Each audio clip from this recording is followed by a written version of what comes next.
Hey guys, it's Marshall from Going Gear, and today we're going to take a look at the Niteye EYE10. Pretty cool little single cell CR123 light, very firmly packaged. So you got this little sleeve, goes around the outside of it. Let's go ahead and open up, show you what you get on the inside. Warranty information, user manual, standard stuff as far as paperwork goes. Here's the light itself, really cool looking little light. I'm going to go and set that to the side.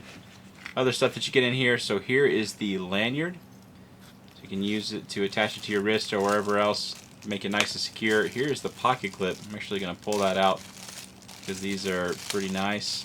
So here's the pocket clip, and then you have a couple of hex screws that are used to attach onto right here on the pocket clip. Actually, you know what, let's just go ahead and do that because it is a really nice little pocket clip. I'll show you what it looks like on the light. Spare O-ring in case you happen to need that.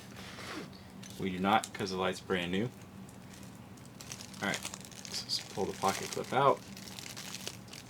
And so you have these two holes on the side of the light. Just line up the holes on the pocket clip, the holes on the side of the light. Stick a screw in, and the holes are threaded. So all you need to do is just tighten those down in there. Alright, so attaching a pocket clip isn't the most exciting thing to watch, even more boring than watching a flashlight review. So I went ahead and attached it on there. And I didn't put any Loctite, and I've been carrying a similar light around for a while. I haven't had any problems with it, but just to be safe, it's probably not a terrible idea just to put a little dab of Loctite on each screw just to hold it in place. But you can see, nice sturdy pocket clip, holds on there really well. Got some good flex to it, but not so much that it's not going to be secure. So let's zoom in. I'm going to go ahead and stick the packaging and everything to the side just so you can see the light a little bit better. Alright, got it zoomed in just so you can see everything a little bit better. This is their high-end series. I didn't know they had a budget series. Maybe they will in the future, and that's an indication of that. There you see the pocket clip a little bit better. Really nice machining and anodizing on this light, just like they have with all their other lights. They're a relatively new company, but they've been designing and manufacturing lights for other companies for a long time. So this is their first foray into making their own lights. You saw the EYE10 before, and they have a bunch of other lights out there that you'll see reviews on us or on from us soon. So there is the lanyard attachment point there on the end if you want to attach the lanyard. Nice compact little light, completely controlled by this rotary ring. So no switch on it, just that rotary ring right there. Alright. So let's go and throw a battery in there and we'll show you how the interface works. So this is powered by either a single CR123 or an RCR CR123 or a 16340 or a chargeable CR123 or whatever you want to call it. We're going to start out with just a Surefire CR123. And I mentioned this in a couple previous videos, but you know, normally I don't really talk about the lithium-ion batteries other than 18650s.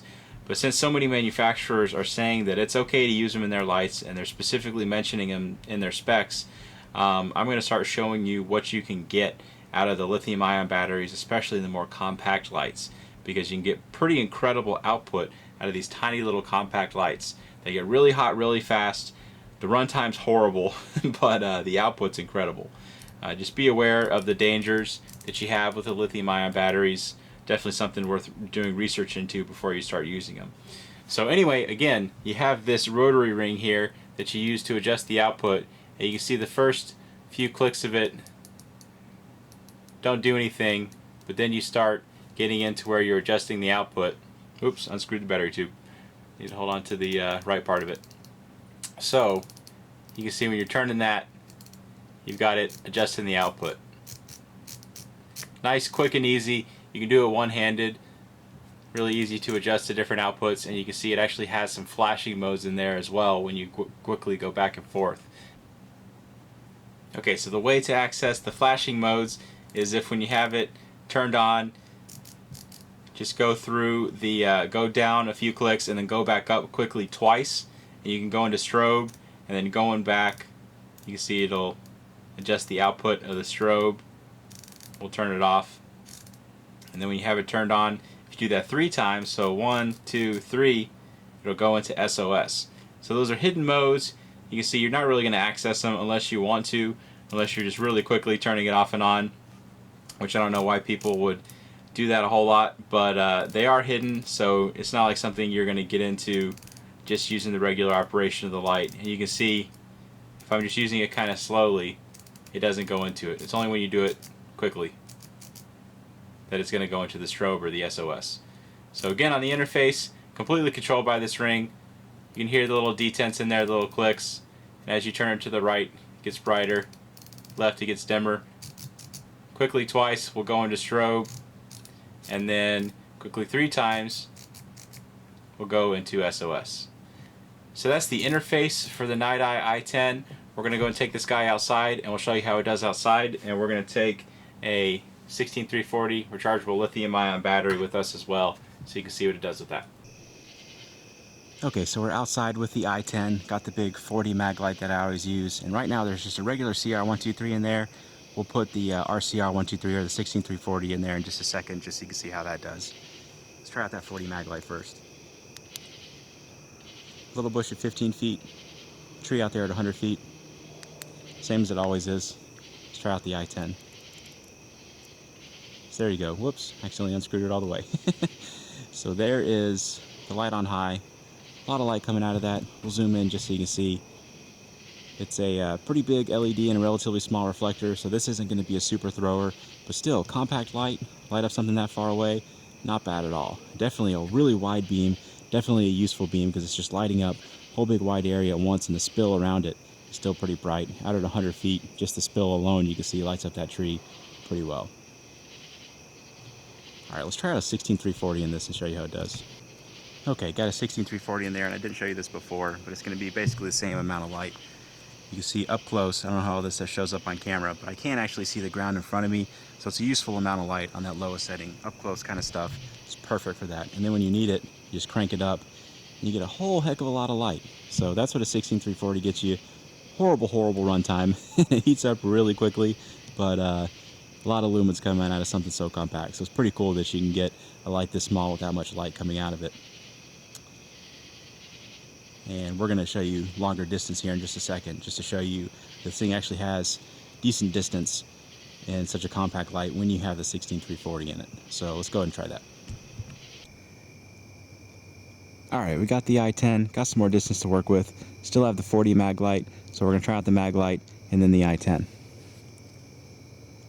25 yards to my chimney, trees in my neighbor's yards out to about 100 yards. Doesn't really make it out to them all that well. So here's just a regular CR123 and the EYE10. You can kind of see what's going on with the trees out there. Doesn't make it out there all that well. But, you know, this is a pretty compact light, just running on a regular CR123, not a massive reflector, so you don't really expect it to go out that far. Let's try a 16340 and see what it does. Alright, got a 16340 in there. There you can see the increase in lumen. So, like I said, the distance, definitely you're going to notice a difference. You can easily see what's going on out there. It's not going to be a mega thrower, but I mean, such a compact light, just to prove that it is the EYE10. So 16340 in there bumps up the lumens pretty significantly. Definitely worth a consideration. Again, the runtime's really bad. You can see it starts flashing when it tells you that the battery's low, so you're not going to get great runtime. But it's pretty cool to have 500 lumens in a light this small. So there you go. That is the Niteye EYE10. If you like it, you can buy it from us at goinggear.com. If you like the video, be sure to subscribe. We do a lot of other flashlight and gear videos. And if you have any questions or comments, you can reach us in the comments or at goinggear.com.